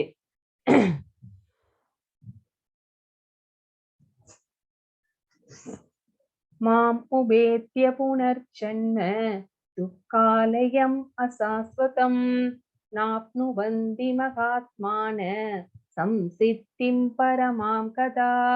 பக்தியில் யோகிகளான மகாத்மாக்கள் என்னை அடைந்த பிறகு முற்றிலும் துன்பம் நிறைந்த இந்த தற்காலிகமான உலகத்திற்கு திரும்பி வருவதே இல்லை. ஏனெனில் அவர்கள் மிக உயர்ந்த பக்குவத்தை அடைந்து விட்டார்கள். சோ அந்த யோகங்கள் செய்து பகவானை வந்து அடைந்து விட்டவர்கள் வந்து லிபரேட்டட் சோல்ஸ், அவங்களை வந்து மகாத்மாக்கள் அப்படின்னு சொல்றாங்க. அங்க வந்து பகவானை வந்து சென்று அடைந்த பிறகு, அந்த கோலோக விருந்தாவனத்தை அடைந்த பிறகு அங்க வந்து அவர்கள் வந்து எந்த துன்பமுமே அவர்களுக்கு கிடையாது. இங்கே வந்து எதனால வந்து இன்பமடைந்தார்கள்? பகவானுக்கு பக்தி தொண்டு செய்வதிலே இன்பமடைந்தார்கள். அதே பக்தி தொண்டை அங்கேயும் போய் வந்து அவர்கள் வந்து தொடர்கிறார்கள். அவர்களுக்கு வந்து மீண்டும் பிறப்பு என்பது கிடையாது. சோ அவங்களுக்கு புனரபி ஜனனம், புனரபி மரணம் அப்படிங்கறதெல்லாம் பௌதீகவாதிகளுக்குத்தான், மகாத்மாக்களுக்கு இல்லை. சோ அவர்கள் வந்து அந்த மிக உயர்ந்த பக்குவத்திலே வந்து அவர்கள் வந்து அடைந்ததனாலே அவர்கள் பகவானோடையே அவருக்கு பக்தி தொண்டு செய்து அவர்கள் மிகவும் சந்தோஷமாக இருக்கிறார்கள் அப்படின்னு இந்த ஸ்லோகம் வந்து சொல்கிறது. அதுவும் இல்லாம இந்த துக்காலயம் அசாஸ்வதம். சோ இந்த பௌதீக உலகம் அப்படிங்கிறது வந்து துக்காலயம். நம்ம எடுத்து வைக்கிற ஒவ்வொரு அடியுமே வந்து துன்பங்கள் நிறைந்தது. நமக்கு ஏன் துன்பங்கள் வருது அப்படின்னே நமக்கு தெரியாது. ஆனா அந்த துன்பங்கள் வருவதற்கு நாம் தான் காரணம். நம்முடைய கர்மாக்கள், எந்த ஜென்மத்திலேயோ பண்ணின கர்மாவினாலேயே நாம் இந்த ஜென்மத்திலே துன்பங்கள் அனுபவித்துக் கொண்டு இருக்கிறோம். சோ இந்த துக்காலயம், இந்த நமக்கு கிடைக்கிற இன்பங்கள், இந்த பௌதிக உலகிலே நாம் அடைகின்ற இன்பங்கள் எல்லாமே வந்து தற்காலிகமானது. அதுக்கு வந்து ஒரு நிலைத்த தன்மை கிடையாது. அதுக்கு எப்படி ஒரு ஸ்டார்டிங் இருக்குதோ அதே மாதிரி ஒரு எண்டிங்கும் இருக்கு. அதான் வந்து அசாஸ்வதம். சோ இந்த துக்காலயம் அசாஸ்வதம் அப்படிங்கிற வார்த்தை வந்து ரொம்ப ரொம்ப முக்கியமானது இந்த ஸ்லோகத்துல. அப்ரம்ம புவனாலோகா புனராவர்த்தினோர்ஜுன மாம் உபேத்யது கௌந்தேய புனர்ஜன்மன வித்யதே. ஜட உலகின் மிக உயர்ந்த லோகம் எது? பிரம்மலோகம், சத்தியலோகம் சொல்லலாம். அப்போ மிக உயர்ந்த லோகத்திலிருந்து மிக தாழ்ந்த லோகம் எது? நரகலோகம். சோ இந்த மிக உயர்ந்த லோகத்திலிருந்து மிக தாழ்ந்த லோகம் வரை இங்க எங்க நம்ம பிறந்தாலுமே நம்மளுக்கு வந்து பிறப்பு இறப்பு அப்படிங்கிற அந்த சைக்கிள்ல வந்து நம்ம மாறி மாறி நம்ம பிறந்து கொண்டே இருக்க வேண்டும், இறந்து கொண்டே இருக்க வேண்டும். எப்படி நம்ம வந்து இந்த சட்டைய வந்து மாத்தி மாத்தி போட்டுக்கிறோம் இல்லைங்களா? சோ ஸ்நானம் பண்ணி முடிச்சதுக்கு அப்புறமா ஒரு ட்ரெஸ் போடுறோம், அடுத்த நாள் மறுபடியும் ஸ்நானம் பண்ணதுக்கு அப்புறம் வேற ட்ரெஸ் போடுறோம். அந்த மாதிரிதான் நம்முடைய ஆத்மா இந்த வேறு வேறு உடலுக்குள் புகுந்து கொண்டு வந்து கொண்டே இருக்கிறது ஒவ்வொரு பிறவியிலும். சோ அந்த மாதிரிதான் இந்த பிறப்பு இறப்பு அப்படிங்கிறது. சோ இந்த உலகங்கள் பிரம்மலோகத்திலிருந்து மிக உயர்ந்த லோகத்திலிருந்து மிக தாழ்ந்த லோகம் வரை துன்பங்களே நிறைந்திருக்கிறது. சோ பிரம்மாவுக்கும் துன்பம் இருக்கிறது, சின்ன எறும்புக்கும் துன்பம் இருக்கிறது. சோ ஆனால் குந்தியின் மகனே, என்னுடைய இடத்தை அடைபவன் என்றும் மறுபிறவி எடுப்பதில்லை. யாரெல்லாம் மகாத்மாக்களாக மாறி பகவானுடைய லோகத்தை, அவருடைய திருநாட்டை அடைகிறார்களோ அவர்களுக்கு துன்பமே இல்லை, மறுபிறவி என்பது அவர்களுக்கு இல்லை. இந்த எந்த உலகங்களாக இருந்தாலும் கலவரம் நிறைந்த இந்த பூமியிலே பிறந்தவர்களுக்கு பிறப்பு இறப்பு என்பது இருக்கிறது அப்படின்னு எக்ஸப்ட் அந்த மகாத்மாக்களை தவிர அப்படின்னு இந்த ஸ்லோகத்துல தெரிஞ்சுக்கிறோம். 17, 18, 19.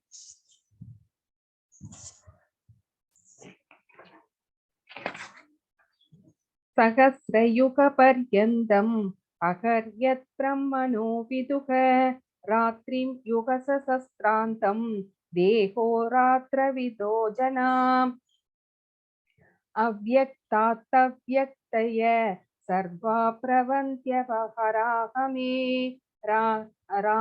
रात्याहमे प्रलीयन्ते तत्रैवावक्त्यसंज्ञके भूतक्रामस एवायं भूत्वा भूत्वा प्रलीयते रात्रायहमेव सः பார்த்த பிரவத்யகாரமே. சோ இந்த 3 ஸ்லோகங்களும் என்ன சொல்கிறது அப்படின்னு நம்ம பார்க்கலாம். மனிதனுடைய கணக்கின்படி 1000 யுகங்கள் பிரம்மாவின் ஒரு பகல். நம்ம அந்த பிரம்மாவுடைய லைஃப் ஸ்பேன் வந்து கணக்கு போட்டு பார்க்கும்போது நம்ம பார்த்தோம் 1000 யுகங்கள் இல்லைங்களா. 1000 யுகங்கள் என்பது பிரம்மாவுக்குன்னு ஒரு பகல். இன்னொரு 1000 யுகங்கள் சேர்ந்தாதான் பிரம்மாவினுடைய ஒரு இரவு. சோ இந்த மாதிரி அவருடைய இது போன்ற நீண்டது ஒரு இரவு. 1000 யுகங்கள் ஒரு பகல், 1000 யுகங்கள் ஒரு இரவு. சோ இந்த காலம் வந்து ரொம்ப ரொம்ப நீண்டது அப்படின்னு மனித கணக்கின்படி பார்க்கும்போது ரொம்ப நீண்டது அப்படின்னு இந்த ஸ்லோகம் நம்மளுக்கு சொல்கிறது. பிரம்மாவினுடைய பகல் தோன்றும் போது எல்லா ஜீவாத்மாக்களும் அவ்யக்த நிலையிலிருந்து தோன்றுகின்றனர். சோ பிரம்மாவனுடைய பகல் வரும்போது ஜீவாத்மாக்கள் எல்லோருமே அந்த உறக்க நிலையிலிருந்து நம்ம வந்து தோற்றுவிக்கப்படுகிறோம். அப்புறம் இரவு வந்தவுடன் அவர்கள் மீண்டும் அவ்யக்தத்துடன் இணைந்து விடுகின்றனர். சோ பகவானுடைய அந்த வயிற்றிலே போய் நம்ம எல்லோருமே வந்து இணைந்து விடுகிறோம் அப்படின்னு சொல்லுகிறார்கள். சோ பகல் அப்படிங்கிறது ஒரு 1000 யுகங்கள், இரவு அப்படிங்கிறது இன்னொரு 1000 யுகங்கள். சோ பகல் தோன்றும் போது ஜீவாத்மாக்கள் அவ்யக்தத்திலிருந்து தோற்றுவிக்கப்படுகிறார்கள். இரவு வரும்போது அந்த அவ்யக்தத்திலே போய் எல்லோருமே வந்து ஒன்றி விடுகிறோம் அப்படின்னு பிரளயம் ஏற்படும் போதெல்லாம் வந்து அந்த மாதிரி ஒன்றி விடுகிறோம் அப்படின்னு இங்க சொல்லப்படுகிறது. மீண்டும் மீண்டும் பிரம்மாவின் பகல் வரும். அப்போ இந்த ஜீவாத்மாக்கள் தோன்றுகிறார்கள். இரவு வரும்போது அவர்கள் அழிக்கப்படுகிறார்கள் அப்படிங்கிறத இந்த 3 ஸ்லோகங்களுமே நமக்கு வந்து சொல்கிறது. இருந்தாலும்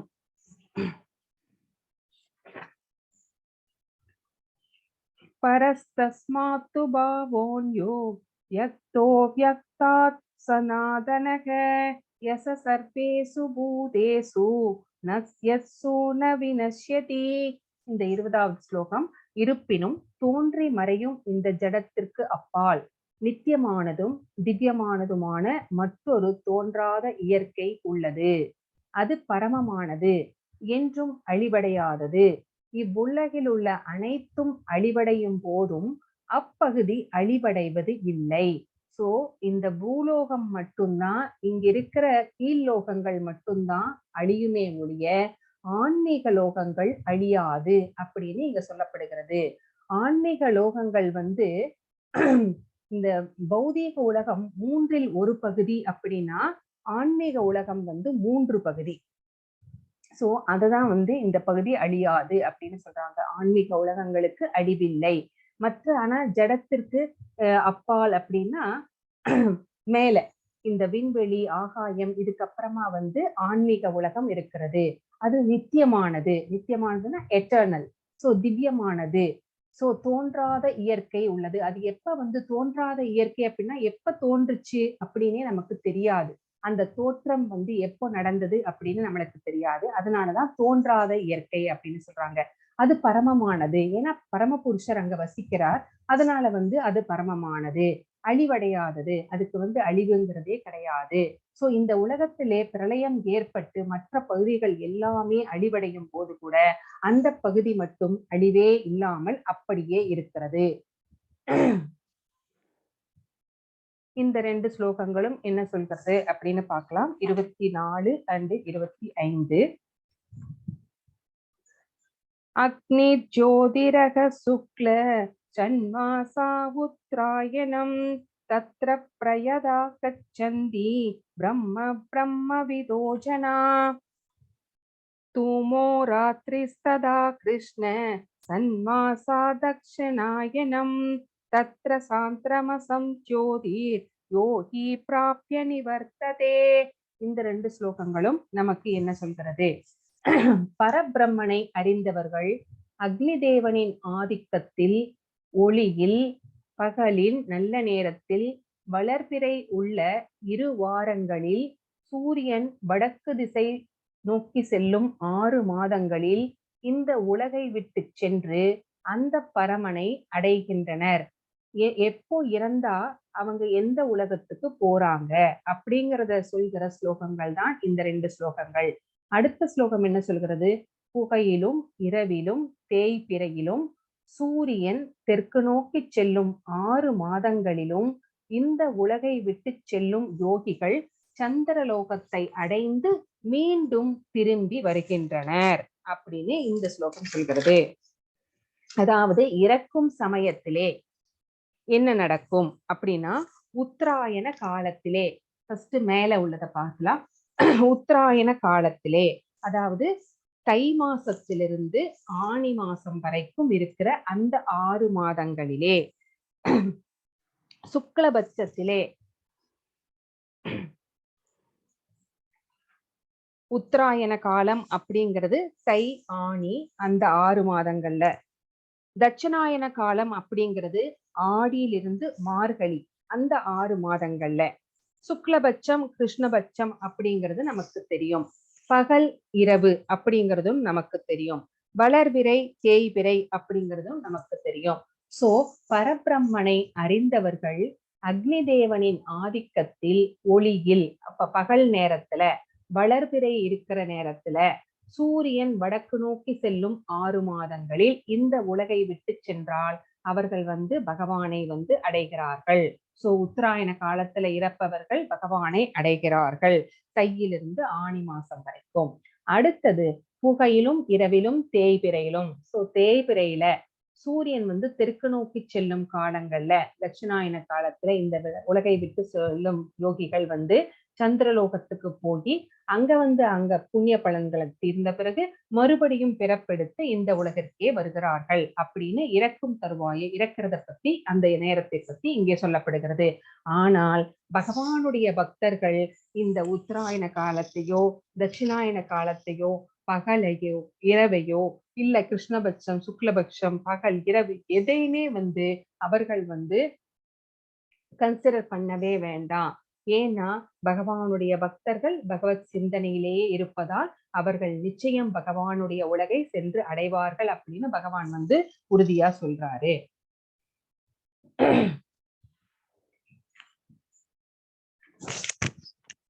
28வது ஸ்லோகம் என்ன சொல்றதுன்னு பார்க்கலாம்.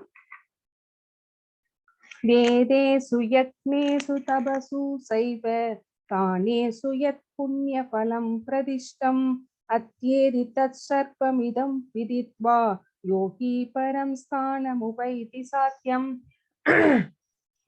பக்தி தொண்டின் பாதையை ஏற்பவன் வேதங்களை படித்தல், யாகங்கள் செய்தல், தவம் புரிதல், தானம் கொடுத்தல், கர்ம ஞான பாதைகளை மேற்கொள்ளுதல் ஆகியவற்றால் அடையப்படும் பலன்களை இழப்பதில்லை. பக்தி தொண்டை செய்வதன் மூலமாகவே இவை அனைத்தையும் பெற்று இறுதியில் நித்தியமான உன்னத இடத்தை அவன் அடைகின்றான் அப்படின்னு இங்க சொல்லியிருக்காங்க. பக்தி தொண்டின் பாதையை ஏற்பவன், சோ பகவானுக்கு டிவோஷனல் அன்போடையும் பக்தியோடையும் பக்தி தொண்டு செய்யறவர்கள் வேதங்களை எல்லாம் படித்தவர்களுக்கு சமம், யாகங்களை எல்லாம் செய்தவர்களுக்கு சமம், தவங்களை எல்லாம் செய்பவர்கள், தானம் கொடுத்தல், இத்தனை நல்ல காரியங்கள் செய்வதற்கு பக்தி தொண்டு அப்படிங்கிறது ஈக்குவல் ஆகுது அப்படின்னு இங்க சொல்றாங்க. கர்மயோகம் செய்து பகவானை அடைதல், ஞான யோகம் செய்து பகவானை அடைதல், இந்த மாதிரி நிறைய யோகங்கள் எல்லாம் நாம் பார்த்தோம். இந்த யோகங்கள் எல்லாம் செய்து பகவானை அடைவதற்கும் பக்தி தொண்டு செய்து பகவானை அடைவதும் ரெண்டுமே சமம்தான். அப்போ அதுல கிடைக்கிற பலன் இதுலயும் கிடைக்கிறது அப்படின்னு இங்க பகவான் வந்து உறுதி சொல்றாரு. பக்தி தொண்டை செய்வதன் மூலமாகவே வந்து இவை அனைத்தையும் பெற முடியும். சோ கஷ்டப்பட்டு தவம் செய்ய வேண்டியது இல்லை, யாகங்கள் செய்ய வேண்டியது இல்லை, வேதங்களை படிக்கணுமா அதுவும் வேண்டாம். நீ அன்போடையும் பக்தியோடையும் பக்தி தொண்டு செய்தால் மட்டுமே போதும், பகவானுடைய கோலோக பிருந்தாவனத்தை வந்து அடைய முடியும் அப்படின்னு இங்க வந்து பகவான் வந்து உறுதி சொல்றார். இங்க வந்து தவம் புரிதல், யாகங்கள் செய்தல் இதெல்லாம் வந்து நம்ம இந்த காலத்துல செய்ய முடியாது, அதுக்கான சிச்சுவேஷன் கிடையாது. அப்ப நமக்கு வந்து இந்த கலியுகத்திலே சொல்லப்பட்டிருக்கிற ஒரே ஒரு யக்னம், ஒரே ஒரு தவம் என்ன அப்படின்னு கேட்டா நம்மளுக்கு வந்து சங்கீர்த்தன யக்னம் தான். மகாபிரபு நம்மளுக்கு இந்த சங்கீர்த்தன யக்னத்தை ஒரு வரமாகவே இந்த கலியுக மக்களுக்காக விட்டு சென்றிருக்கிறார். அதை செய்வதன் மூலமாகவே நம்ம வந்து பகவான் மேல பக்தி செலுத்த முடியும். இங்கே நம்ம பார்க்கிறது பகவானுடைய அந்த பரமதலம். சோ இந்த பரமதலத்தை பற்றி நம்ம இப்ப பார்க்கலாம். அந்த பரமதலம் என்றுமே அழியாதது அப்படின்னு பார்த்தோம் இல்லைங்களா, அந்த பரமதலம் தான் இது கோலோக பிருந்தாவனம். இந்த கோலோக சாட்டை வந்து சேலம் இஸ்கான்ல இருக்கிற பக்தர்கள் தான் வந்து உருவாக்கி கொடுத்தார்கள். இதை வந்து ஒன்னொன்னா ஜூம் பண்ணி பார்க்கலாம். இதுதான் ரொம்ப மேல இருக்கிற ஃபர்ஸ்ட்ல இருக்கிற அந்த ஆன்மீக தலம், பகவானுடைய கோலோக பிருந்தாவனம். இங்க யார் யார் இருக்கிறாங்க அப்படின்னா ராதையும் கிருஷ்ணரும் அவருடைய முக்கியமான சகிகளும் மற்ற கோபியர்கள் எல்லாருமே வந்து இங்க இருக்கிறார்கள். இங்கே 4 வாயில்கள் இருக்கிறது. இந்த 4 வாயில்களிலும் 4 வேதங்கள் இருக்கிறது. ஒன்னொன்னுத்துக்கும் ஒரு பேர் இருக்கு. அதை வந்து இங்க நீங்க ஜூம் பண்ணி பார்த்தீங்கன்னா உங்களுக்கு நல்லா தெரியும். சோ இங்க வந்து மதுரா, ஜெகநாத் பூரி, துவாரகா அப்படிங்கிற புண்ணிய தலங்களும் வந்து இங்கே இருக்கிறது அப்படின்னு நம்ம பாக்குறோம். சோ இதுக்கு கீழே இருக்கிறது என்ன அப்படின்னு நம்ம பார்க்கலாம். இதுக்கு கீழே நாராயணருடைய வைகுண்டம் இருக்கிறது. இங்கே மகாலட்சுமி தாயாரும் நாராயணரும் வந்து இருக்கிறார்கள். சோ இங்க அவங்களுடைய விரிவாக்கங்கள் எல்லாமே இருக்கிறது. சோ இங்கேயும் அதே மாதிரிதான் ஒவ்வொரு 4 வாயில்கள் இருக்கிறது. 4 வாயில்களுக்கும் வேறு வேறு பெயர்கள் இருக்கிறது. அங்க வந்து வாயில் காப்பவர்களும் கூட இருக்கிறார்கள். சண்டா, பிரசண்டா அப்படிங்கிற அந்த ஒவ்வொரு ஜெய விஜயா அப்படிங்கிற இந்த மாதிரி வாயில் காப்பவர்கள் வந்து இருக்கிறார்கள். 4 மூலைகள் இருக்கிறது. 4 மூலைகளுக்கும் 4 பேர் இருக்கிறது. நான் கிளாஸ்ல இருக்கேன். 4 வாயில்கள் இருக்கிறது. சோ 4 வாயில்களுக்கும்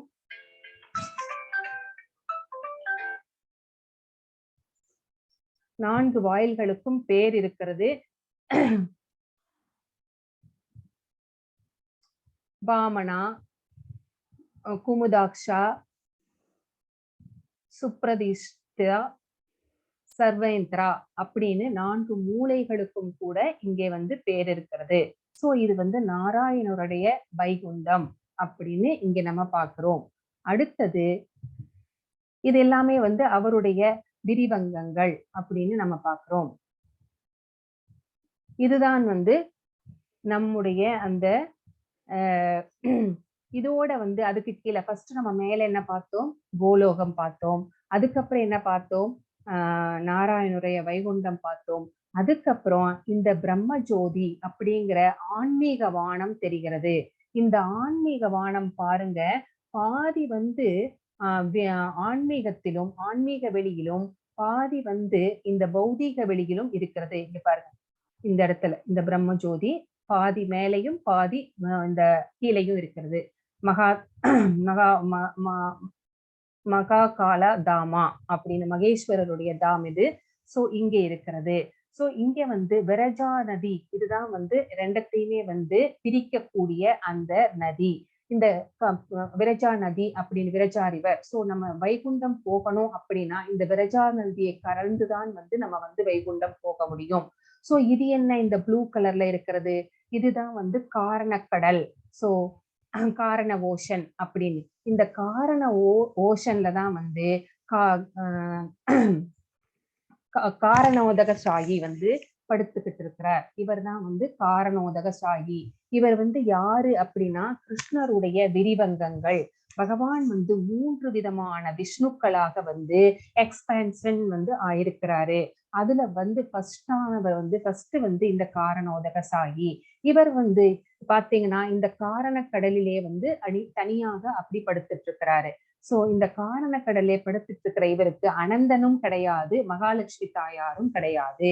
சோ இவருடைய அந்த ஸ்கின் போர்ஸ் இருந்து அந்த நிறைய அண்டங்கள், இந்த கோல்டன் பால்ஸ் மாதிரி இருக்கு பாத்தீங்களா, இது எல்லாமே வந்து அவருடைய அந்த போர்ஸ்ல இருந்து எல்லாமே இந்த அண்டங்கள் எல்லாம் உருவாக்கப்பட்டு இந்த வெளியிலே வந்து மிதந்து கொண்டு இருக்கிறது. சோ இங்க பாத்தீங்கன்னா இந்த அண்டங்களை எல்லாம் வந்து ஒண்ணு எடுத்து நம்ம வந்து இன்டர்செக்ட் பண்ணி ஒரு தேங்காயை உடைச்சோம் அப்படின்னா எப்படி 2ஆ பிரியும்? அந்த தேங்காயில வந்து கொஞ்சம் தண்ணி நிற்கும் இல்லைங்களா? அந்த அரை மூடிய பார்த்தோம்னா அந்த மாதிரி நீங்க கற்பனை பண்ணிக்கோங்க. அதுதான் இந்த அண்டத்தினுடைய ஒரு ஆஃப். அதுல வந்து யார் இங்க படுத்துட்டு இருக்கிறார் அப்படின்னா இவர் வந்து ஃபர்ஸ்ட் விஷ்ணு, காரணோதகசாயி விஷ்ணு. இவர் யாரு? கர்ப்போதகசாயி விஷ்ணு. சோ இவர் வந்து இங்க படுத்துட்டு இருக்கிறார். இவருக்கு வந்து அனந்தனும் உண்டு, லக்ஷ்மி தாயாரும் உண்டு. சோ இவருடைய நாபியிலே இருந்து ஒரு தாமரை தண்டு வருகிறது. அந்த தண்டிலே தான் வந்து பிரம்மா வந்து இருக்கிறார், பிரம்மா பிறக்கிறார். சோ இங்க வந்து இந்த தாமரை தண்டுல பாருங்க 14 உலகங்கள் இருக்கிறது. சோ பகவான் வந்து இந்த 14 உலகங்களை வந்து படைத்திருக்கிறார். சோ இங்க சென்டர்ல இருக்கிறது வந்து பூலோகம். இதுக்கு மேல இருக்கிற 6 உலகங்கள் வந்து மேல் உலகங்கள். இங்க கீழே இருக்கிற 7 உலகங்கள் வந்து கீழ் உலகங்கள் அப்படின்னு சொல்லப்படுகிறது. சோ இங்க இருக்கிற லேயரா இருக்கிறது என்ன அப்படின்னா மகத்தத்துவம் அப்படின்னு சொல்லப்படுகிறது. மகத்தத்துவம் அப்படின்னா என்ன? இந்த மகத்தத்துவம் அப்படிங்கிறது பஞ்சபூதங்களால் ஆனது. சோ மகத்தத்துவத்தை வந்து எதெல்லாம் சேர்ந்து உருவாக்குகிறது அப்படின்னா நிலம், நீர், காற்று, ஆகாயம், அப்புறம் மனம், புத்தி, அகங்காரம், இந்த 8மே சேர்ந்து இந்த மகத்தத்துவத்தை வந்து ஒரு லேயரா வந்து ஃபார்ம் பண்ணி இருக்குது. சோ இது எல்லாம் சேர்ந்தது வந்து மகத்தத்துவம். சோ இந்த கர்ப்போதகசாயி வந்து ஒவ்வொரு அண்டத்திற்குள்ளும் வந்து புகுகிறார். சோ ஒவ்வொரு அண்டத்திலையும் வந்து ஒரு கர்ப்போதகசாயி இருப்பார். அப்போ இன்னொருத்தர் யாரு? இன்னொரு விஷ்ணு யாரு அப்படின்னா சீரோதகசாயி விஷ்ணு. அவர்தான் வந்து ஒவ்வொருத்தருடைய மனதிற்குள்ளும் வந்து பரமாத்மாவாக இருக்கக்கூடியவர். சோ இந்த கோலோகா சாட் உங்களுக்கு வந்து புரிஞ்சிருக்கும் அப்படின்னு நினைக்கிறேன். அந்த முன்னாடி உள்ளதை நம்ம ஒரு தடவை பார்த்துடலாம். ஃபுல் வியூவை பார்த்துடலாம். பாருங்க, இப்ப பாருங்க. இதுதான் மேலே உள்ள கோலோகம். அதுக்கு கீழே வந்து வைகுண்டம். அதுக்கு கீழே இந்த விரஜா நதி. ஆன்மீக உலகம் வந்து இங்க இருக்கு பாதி, மீதி வந்து கீழே இந்த பகவானுடைய ஈஸ்வரனுடைய அந்த லோகத்திலே இருக்கிறது. சோ இத வந்து காரணக்கடல் அப்படின்னு சொல்லப்படுகிறது. இந்த காரணக்கடலிலே வந்து காரணோதகசாயி வந்து சயனம் கொண்டிருக்கிறார். அவருடைய அந்த ரோம கண்களிலே இருந்து இந்த அண்டங்கள் எல்லாம் வந்து பிறப்பிக்கப்படுகிறது. மாதாஜி கொஞ்சம் சசி மாதாஜி நீங்க மியூட் பண்ணிக்கோங்க. நான் இப்பதான் மியூட் பண்ணினேன், நீங்க மறுபடியும் இதுவா இருக்கீங்க. அது எனக்கு தெரியல. சரி சரி சரி, நான் பண்றேன். ஓகே. சோ நம்ம என்ன பார்த்தோம் இங்க? இது வந்து கோலோக விருந்தாவனம். அவரது நடுவுல இருக்கிறது வந்து ராதா கிருஷ்ணர், அவருடைய முக்கியமான சகிகள் ஃபர்ஸ்ட் ரவுண்ட்ல. மற்றவங்க எல்லாம் கோபியர்கள் எல்லாம் வந்து இங்க இருக்காங்க. 4 வாயில்கள் இருக்கிறது. 4 வாயில்களுக்கும் பெயர்கள் இருக்கிறது. 4 வாயில்களில் வந்து 4 வேதங்களும் இருக்கிறது. வாயில் காப்பவர்களும் வந்து இருக்கிறார்கள். இங்க வந்து பூரி, துவாரகா அப்படிங்கிற அந்த புண்ணிய ஸ்தலங்களும் இங்கே இருக்கிறது. இது வந்து வைகுண்டம், நாராயணருடைய அந்த பரமதலம். இங்க வந்து மகாலட்சுமி தாயார் இருக்கிறாங்க, அவர்களுடைய எக்ஸ்பென்சஸ் எல்லாம் இருக்காங்க. இந்த 4 மூலைகளும் 4 வாயில்களும் இங்கேயும் இருக்கிறது, மேல இருக்கிறது மாதிரியே அங்கேயும் இங்க பேரெல்லாம் இருக்கிறது. சண்டா பிரசண்டா ஜெயா விஜயா அப்படிங்கிற பேரெல்லாம் இருக்கிறது. சாரி. சோ இங்க வந்து விரஜா நதி இங்க வந்து பிரிக்கிறது, ஆன்மீக உலகத்தையும் இந்த உலகத்தையும் பிரிக்கிறது. அந்த பார்ட்டிஷன் இங்க இருக்குது. சோ இந்த காரணக்கடலிலே விஷ்ணு விஷ்ணு வந்து படுத்திருக்காரு.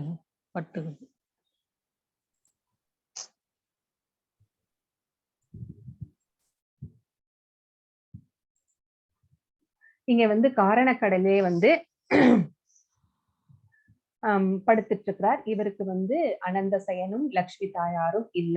இவருடைய மயிர்கண்களிலே அந்த ரோம இதுல வந்து அந்த ஸ்கின் போர்ஸ்ல இருந்து இந்த அண்டங்கள் எல்லாமே வந்து உற்பத்தி செய்யப்படுகிறது.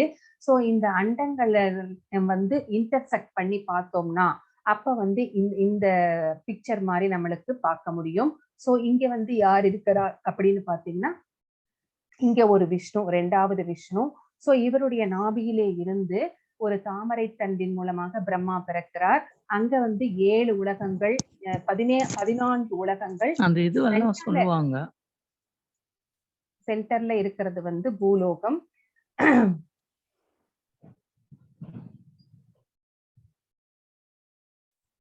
பூலோகம் மேல ஒரு 6 லோகங்கள், கீழே ஒரு 7 உலகங்கள் இருக்கிறது. இந்த 7 உலகங்கள், இந்த 14 உலகங்கள்ல வந்து யார் யார் வசிக்கிறார்கள் அப்படிங்கறத வந்து நாளைக்கு நான் உங்களுக்கு சொல்றேன்.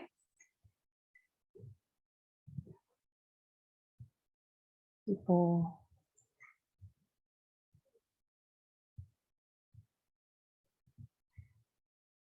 சோ இது எல்லாமே பகவானுடைய லீலைகள், பாஸ்ட் டைம்ஸ் சொல்றது பிக்சர்ஸ் தான் இங்க கொடுத்திருக்காங்க. இங்கே நம்ம குலசேகர ஆழ்வார் அவருடைய வந்து முகுந்த மாலையிலே வந்து என்ன சொல்றார் அப்படின்னு நீங்க பார்க்கலாம். முகுந்த மாலையிலே மரணம் ஏற்படும் சமயத்திலும் உன் திருவடிகளையே சிந்தனை செய்கிறேன் என்று சொன்ன ஆழ்வாருக்கு ஒரு சந்தேகம் வந்தது. சோ மரணம் வந்து ஏற்படுகின்ற சமயத்துல உன்னோட பாத கமலத்தை வந்து நான் வந்து நினைத்து கொண்டே இருப்பேன் அப்படின்னு சொல்லிட்டாரு குலசேகர ஆழ்வார். ஆனாலும் அவருக்கு என்ன சந்தேகம் வந்தது அப்படின்னா, கபமும் வாதமும் பித்தமும் இதையெல்லாம் வந்து நெஞ்சை நெருக்கி குரலை ஒடுக்கி மனசை தருமாறும்படி செய்து விட்டால், மரணம் ஏற்படும் சமயத்தில் ஸ்ரீ கிருஷ்ணரை நினைக்காமல் தடுத்து விட்டால் என்ன செய்வது? அதனால அவர் என்ன சொல்றாரு அப்படின்னா, நான் இப்பவே வர்றேன், எனக்கு இப்பவே வந்து நான் உன்னுடைய பாத கமலத்திலே வந்து சரணடைகிறேன், என்னை வந்து நீங்க இப்பவே ஏத்துக்கோங்க அப்படின்னு குலசேகர ஆழ்வார் வந்து அவருடைய முகுந்த மாலை ஸ்தோத்திரத்துல வந்து வேண்டுகிறார். இதையே வந்து பெரியாழ்வாரும் கூட அப்போதைக்கு இப்போதே சொல்லி வைத்தேன் அப்படின்னு சொல்லுவாரு அவருடைய ஸ்லோகத்துல. ஏன்னா மரணம் ஏற்படுகிற காலத்திலே நம்ம வந்து பகவானை நினைப்பதற்கு நம்முடைய உடல் உபாதைகள் வந்து ஒத்துழைக்காது, நம்முடைய நிலைவாற்றல்கள், நம்முடைய புலன்கள் எல்லாமே செயலிழந்து விடும். அப்ப பகவானை வந்து நினைவில் வைத்துக் கொள்வது அப்படிங்கிறது இடையாளாத காரியம் அப்படிங்கிறதுனாலே அப்போதைக்கு இப்போதே சொல்லி வைத்தேன். அப்ப என்னால சொல்ல முடியாது நாராயணா, இப்பவே நான் சொல்றேன் உன்னுடைய நாமத்தை அப்படின்னு அவர் வந்து சொல்றாரு பெரியாழ்வார்.